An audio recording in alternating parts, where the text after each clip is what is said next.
Okay, so again, this is part 3 of our final coaching in CDI, and we are now on item number 18. 18. So which of the following is otherwise known as the Land Transportation Code of the Philippines?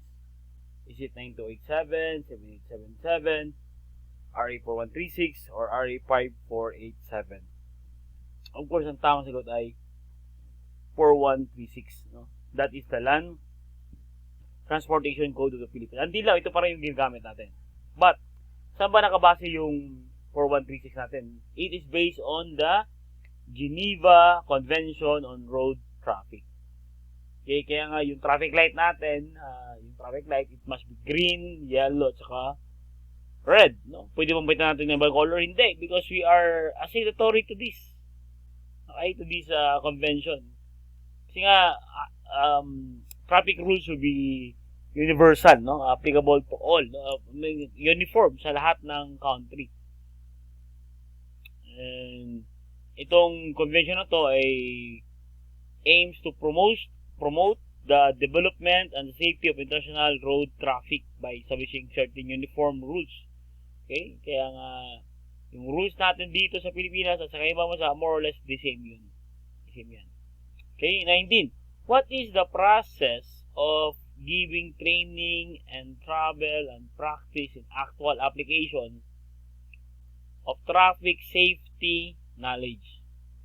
The crowning jewel of traffic management and obstruct the architect of social life and unyielding master of man's destiny on the roadway. So, ito yung is it engineering, enforcement, education, economics. So, ito yung education. Because there is what? Training. There is practice. Okay? There is safety knowledge. So, yan yung composition ng education. 20. What do we call in the study of fires changes whereby heat is absorbed before a reaction takes place? So, there is what? Absorption of heat. Absorption of heat. Ano yan? Endothermic, exothermic, o oxidation of flame. So, ito yung tinatawag nating endothermic. Absorb, no? Endo means absorb. Exothermic is releases the heat. Okay? Releases the heat. Exothermic, endothermic, absorb. 21. Among the following, who was created as the chief organizer of Scotland Yard in London? Okay, chief organizer of Scotland Yard in London. Is it Henry Fielding, Francis Galton, Robert Peel, or Queen Elizabeth? Of course, you know, Queen Elizabeth is not anymore in Claude D. No? You're going to apply the process of elimination. Okay, so it should be Sir Robert Peel. Siya yung nag-organize ng Scotland Yard in London. Okay, si Sir Robert Peel, the father of modern policing. So, Scotland Yard, formerly known as New Scotland Yard, the headquarters in London Metropolitan Police Department, and by association, a name often used to denote that force, is located in River Thames at Victoria Embankment. No? And this is the London Police Force was created in 1829 by an act introduced in Parliament by the Home Secretary, Mr. Sir Robert Peel. Okay, Robert. Kaya nga, ang tawag sa kanila, mga policeman natin, ay Bobbies. From the word Robert, no? Bobbies. Or Peelers. From the word Peel, no? Robert Peel. Si Henry Fielding, ang ganatag niya is yung Bow Street Runners. Si Fielding. Scotland Yard, si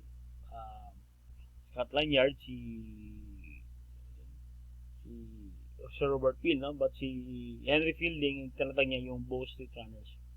Si Sir Robert Peel, yeah, he founded the Metropolitan Police Department, and the world's first paid and full-time police force, dubbed as the Bobbies from the word Robert.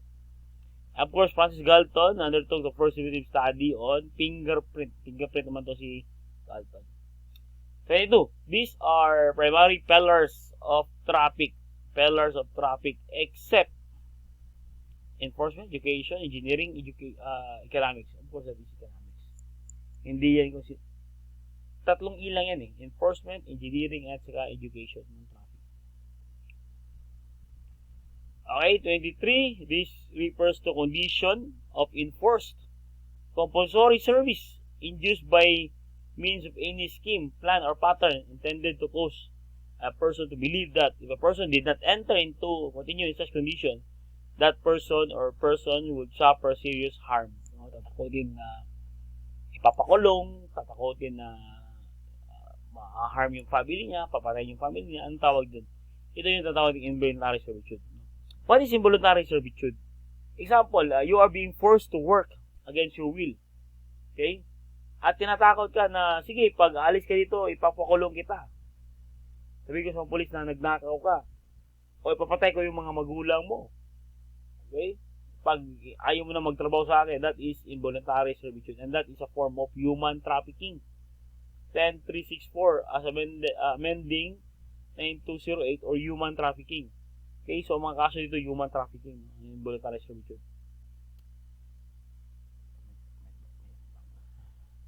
The best reason why luminous flame has orange-red color. Bakit yung luminous flame orange-red yung color?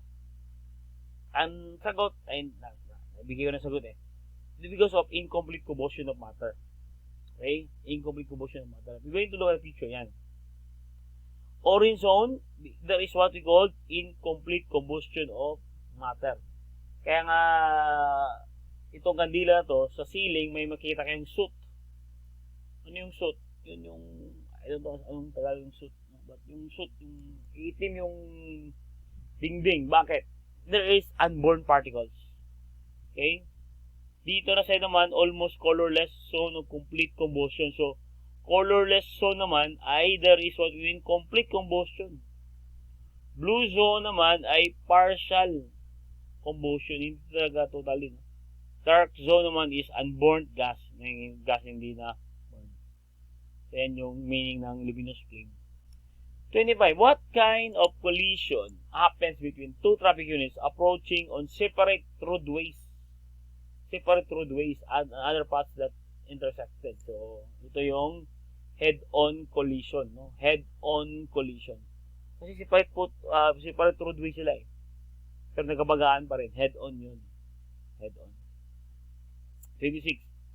It is a classification of traffic control device used to inform road user of the potential hazardous roadway condition code. So to inform on the certain hazard, is it warning, is it guiding, is it hazard, or is it regulatory? Actually, we're going to use the process of elimination. Dalawa lang yung choices mo, warning at saka regulatory. Okay, warning or regulatory. So ang tamang sagot dyan, of course, is yung warning. Inform the road user of the potential hazardous roadway condition ahead. No? Yung warning device. Okay. Ano yung regulatory signs? Are intended to inform road users on special obligation instructions or prohibitions, mga bawal. No entry. Okay? Yung speed limit. Ito yung mga obligation, instructions, saka prohibition. It is usually round shape. Round shape yan. Regulatory sign are usually round shape. Round shape, tapos nakagano, no entry. Round shape, tapos no parking. Okay? With the exception of stop and yield sign.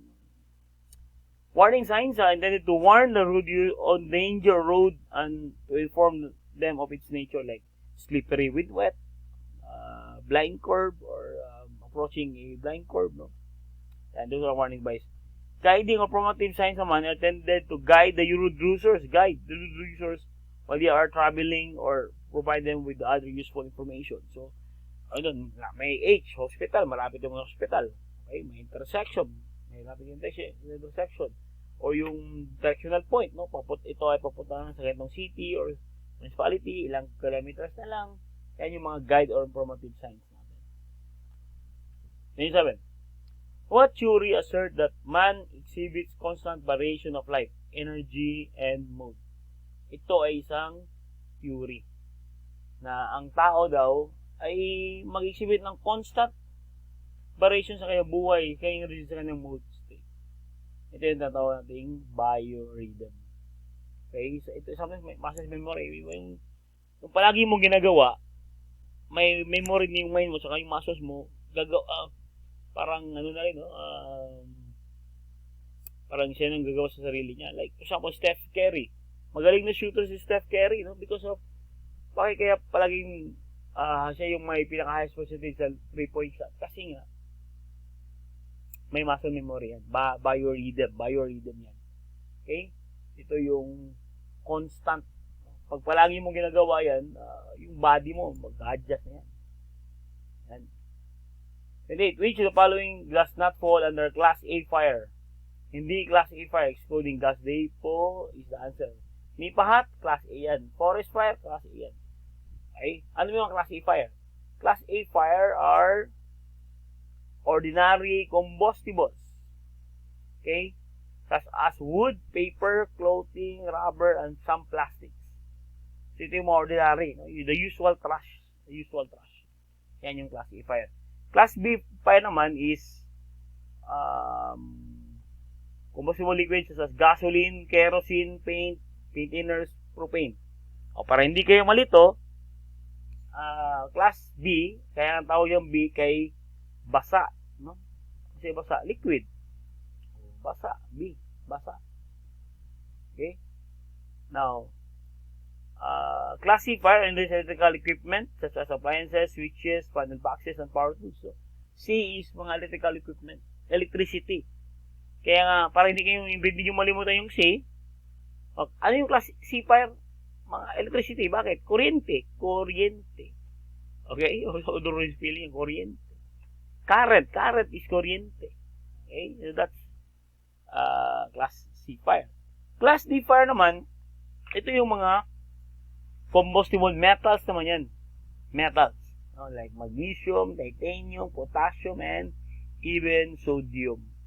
Class K fire naman is yung mga coking fluids like oil and fats. Okay? Yun yung Class K fire. 29. In traffic enforcement, it is the act of bringing motor vehicle as a consequence of traffic law violation. So, bringing of motor vehicle. Dadali mo yung motor vehicle kasi meron traffic violation. Anong tawag dyan? Seizure, impounding, towing, confiscation. Impounding. Okay? Yung towing is just a means of impounding. Towing. Yan yung towing. Pero the most appropriate term is impounding. 30.